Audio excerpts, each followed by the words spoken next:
बोलिए देवादिदेव 1008 मूलनायक श्री आदिनाथ भगवान की, परोपकारी आचार्य भगवान विद्यासागर जी महामुनिराज की, पूज्य संधान सागर जी महाराज, परम पूज्य मुनि श्री 108 दुर्लभ सागर जी महाराज की। समय कम है लेकिन फिर भी कुछ महाराज जी कह रहे हैं, कहना तो पड़ेगा। तो आप लोगों को बड़ा आश्चर्य हो रहा होगा कि आज महाराज जी ने ऐसा क्या किया। अभी तक तो नीचे भगवान मानते थे, अब ऊपर कैसे चले गए। तो मैं आपको बताऊं, मैं प्रतिदिन, और महाराज जी प्रतिदिन वंदना करते हैं, प्रतिदिन भगवान के दर्शन करते हैं। जो अनुभव ऊपर के आदिनाथ भगवान के पास जाकर मुझे होता है, जो शांति की अनुभूति होती है और जो वहाँ का एनर्जी लेवल मिलता है, वो कई गुना अधिक मिलता है। मैंने देखा, परसों महाराज जी साथ आया, अभय सागर जी से मैंने सब प्रतिमाओं की प्रशस्ति देखी और फिर उसके बाद ऊपर गया। मैंने महाराज जी से कहा, महाराज जी मेरे भाव ये बोलते हैं कि ये प्राचीन प्रतिमा है। क्योंकि मंत्री जी से पूछा हमने, तो मंत्री जी ने कहा कि आदिनाथ भगवान इस क्षेत्र के मूल नायक है। ऐसा कहते आए थे कपूर चंद जी गुवार साहब भी, ऐसा उन्होंने कहा और लिखा भी मिला। तो हमने तो ये बता दिया। तो प्रशस्ति देखी मैंने, ये तो 500-400 साल पुरानी प्रतिमा है। ये तो पापड़ीवाल जी की प्रतिमा है, ये नहीं है। ये भाव मेरे थे। फिर अभय सागर जी महाराज जी से बातचीत हुई, उस पर देखा तो उस पर कोई प्रशस्ति नहीं थी।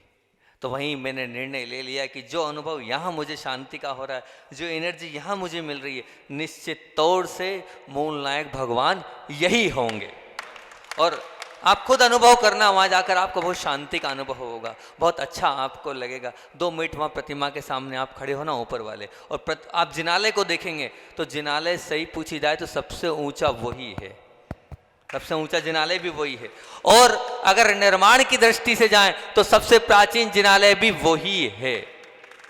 आज आप उसको चेक कराएंगे तो आपको पता चलेगा सबसे प्राचीन जिनालय वो। तो उस भगवान के भाव थे। मैंने मेरी ओर से तो उसे प्राचीन घोषित कर दिया, क्योंकि इससे प्रशस्ति भी नहीं है। और प्रशस्ति तो वो पूर्व में ही लिखी नहीं जाती थी। हजारों वर्ष पूर्व की जो प्रतिमाएं आप देखेंगे उनमें प्रशस्तियां नहीं मिलती थी। ये तो अर्वाचीन प्रशस्तियों का प्रकरण चालू हुआ है, इसलिए मैंने तो अपनी ओर से घोषणा कर दी है। कमेटी जाने, आप लोग जाने, पर मुझे वहाँ बहुत अच्छा लगा और बहुत शांति का अनुभव हुआ और एनर्जी फील ज़्यादा हुई उन भगवान के सामने। तो मैंने इसीलिए वहाँ की शांति धारा करी, अन्यथा लगा हो कमेटी वालों को तो क्षमा चाहता हूँ मैं। इसलिए आज के दिन 1008 मंत्रों से शांति धारा वहाँ करी। और निमित्त ऐसा नहीं कि यहाँ हुई है, देश में सभी जगह जूम सिस्टम कर दिया था, सब जगह शांति धारा हुई। अमेरिका में भी और अन्य बाहर विदेशों में भी हुई। मंडी मामारा के बड़े बाबा आचार्य भगवान के मुख से सुना था।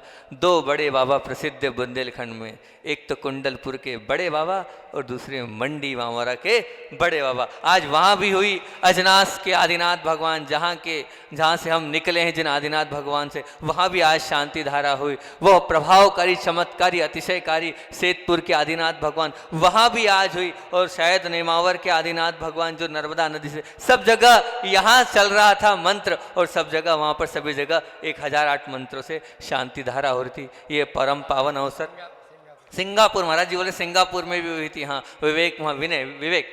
विवेक सिंगापुर वो भी कर रहा। सब देशों में, सब जगह, अलग अलग स्थान पर आज हमने आदिनाथ भगवान का जन्म और तप कल्याणक मनाया। बहुत अच्छा लगा। और साथ ही साथ एक बहुत अच्छा काम ये हुआ, क्योंकि जिस चीज़ के लिए हम आगे शुरू से प्रोत्साहित करते हैं कि ज्ञान दान महादान, आज अगर संस्कार बच रहे हैं तो सिर्फ ध्यान रखना, आज जो पाठशालाएं चल रही वही संस्कार बचा पा रही है। क्योंकि आज आपसे पूछूंगा चावल क्यों चढ़ाते हैं, आपको नहीं मालूम कि चावल क्यों चढ़ाते हैं, लेकिन उन पाठशाला में छोटे छोटे बच्चों को सिखाया जाता है कि चावल क्यों चढ़ाते हैं। अभी हाल में कुंडलपुर में था, पूछा क्यों चावल क्यों चढ़ाते हैं, नहीं बता पाए। अरे इतने साल हो गए आपको चावल चढ़ाते चढ़ाते, बस सब चढ़ाते तो हम चढ़ाते हैं, लेकिन ये नहीं मालूम कि चावल क्यों चढ़ाते हैं। बताओ, उसका कारण ये कि हमारे पास ज्ञान की कमी है, संस्कारों की कमी है। हम पाठशाला में ना पढ़े हैं और ना हमने पढ़ने के लिए प्रोत्साहन दिया, इसलिए हमें यही नहीं मालूम। बस भेड़ चाले, बस डब्बे में से निकाला और पटक दिया। अरे गेहूँ क्यों नहीं चढ़ाते, चना क्यों नहीं चढ़ाते, तुअर क्यों नहीं चढ़ाते, और अन्न क्यों नहीं चढ़ाते, चावल ही क्यों चढ़ाते हैं? कोई प्रश्न तो करो। ध्यान रखना बंधुओं, हमारा जैन धर्म साइंटिफिक है, हर चीज़ का कारण है।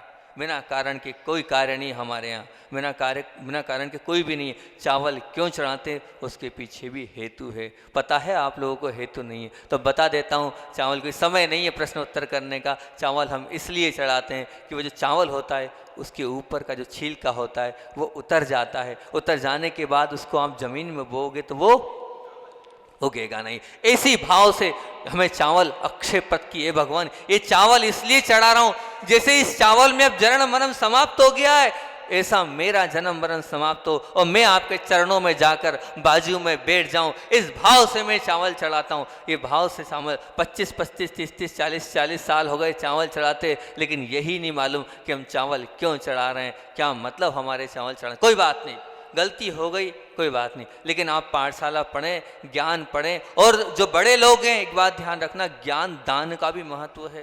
क्या? ज्ञान दान का भी महत्व है। आचार्य भगवान ये बोलते हैं कि जो जितना अध्ययन करता है और कराता है उसका क्षेत्रफल उतना बढ़ता चला जाता है। आचार्य जी कहते हैं मैंने कुछ पढ़ा नहीं है, मैंने पढ़ा के अपने क्षेत्रफल को बढ़ाया है। ध्यान रखना। और आप जितना ज्ञान दोगे उतना बढ़ेगा। अजय भैया पुण्य मानना, ये 4 से 8, 10 बच्चे नहीं है, ये भविष्य है देश का, हमारी समाज का। कम बच्चे आए तो विकल्प नहीं करना, एक आए तो भी पढ़ाना, तुम्हारा पुण्य का मीटर तो चालू हो जाएगा। जब तुम घर से निकलोगे पढ़ाने के लिए और एक को भी पढ़ाओगे तो पुण्य मिलेगा, 10 को मिलाओगे तो ही पुण्य मिलेगा। घबराना मत, कोई नहीं आए तो तुम बैठ के पाठ कर लेना, लेकिन पाठशाला बंद मत होने देना। ध्यान रखना इस बात का ध्यान रखना मंत्री जी। पाठशाला बंद नहीं होनी चाहिए। जो चल रहा है वो ज्ञान का दीपक जो आज चालू हुआ है, आपकी जब तक घट में सांस है तब तक चलना चाहिए। ध्यान रखना।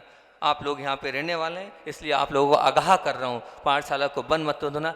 ये बहुत बड़ा ज्ञान दान का कार्य है। वो याद रखना, वो कुंद आचार्य भगवान कब बने थे आपको सबको मालूम है। एक छोटा सा शास्त्र उन्होंने एक मुनिराज को कोटर से निकाल के दिया था और वो क्या बन गए? आने वाले आचार्य कुंद जिनके नाम से आज हमारा ये युग जाना जाता है। ये कुंद का युग है, जिन्हें समय सार आदि महान ग्रंथों की रचना की। एक छोटे से ग्रंथ को दान देने से तो आज तो बहुत लोगों ने दान दिया है, आज तो सब लोगों ने दान भी दिया है। एक अंतिम बात और बोलता हूँ मैं, दान की बात चल रही है, मैं ये कहता हूँ बार बार सब ताली बजा रहे हैं प्रदीप जी के लिए, हितेश भाई के लिए। मैं कहता हूँ मत बजाओ ताली, मत बजाओ ताली। ये सबसे बड़े लोभी हैं प्रदीप जी और हितेश भैया जो बैठे हैं, बार बार लोभी है लोभी। महाराज क्या बोल रहे हो, इतना दान दिया उन्होंने, 5-5 कमरे दान दे दिए, भोजनशाला चला रहे, जब हम बोलते तब ये लोभी है, बिल्कुल लोभी है। सबसे बड़े लोभी यही है। क्यों लोभी है समझ लेना इसका कारण, क्योंकि जो नहीं देता है ना वो यहीं छोड़ के जाता है, और जो देता है वो साथ लेके जाता है अगले जन्म के लिए। ये अगले जन्म के लिए साथ ले जा रहे हैं, इसलिए लोभी है ये, इसलिए लोभी है ये। प्रदीप जी इसलिए लोभी हैं, हितेश भाई इसलिए लोभी हैं कि अगले जन्म की तैयारी कर रहे हैं, और अगले जन्म में ये साथ जाएगा जो इन्हें यहाँ देके गए हैं। यहाँ जो देके गए वो साथ जाएगा। तो कौन लोभी, कौन कहलाए? प्रदीप जी लोभी कहलाए कि नहीं? कहलाए कि नहीं बताओ ना। तो सबसे बड़े लोभी ये हैं, ये अपना अगला जन्म फिक्स कर रहे हैं। जिसने यहाँ जो दिया है वही उसके साथ जाएगा, वरना सब यहीं के यहीं रह जाएगा। बताओ कोई साथ लेके जाता है क्या? नहीं लेके जाता, लेकिन जो दान दिया है वो साथ जाता है। समय अपना पूरा हो रहा है और समय अधिक भी हो रहा है, तो बंधुओं बहुत अच्छी बात है इस पाठशाला को हमेशा रखना। और जो दान की परंपरा है, जो जितना दान देगा वो उतना अपने आप को ऊंचा उठाएगा, इस बात को ध्यान रखना। इसी भावना के साथ समय अपना अधिक हो रहा है, 10 के पहले छोड़ना था लेकिन 10 बज गई है। बोलिए आचार्य भगवंत विद्यासागर जी महामुनि राज की जय। बोधि समाधि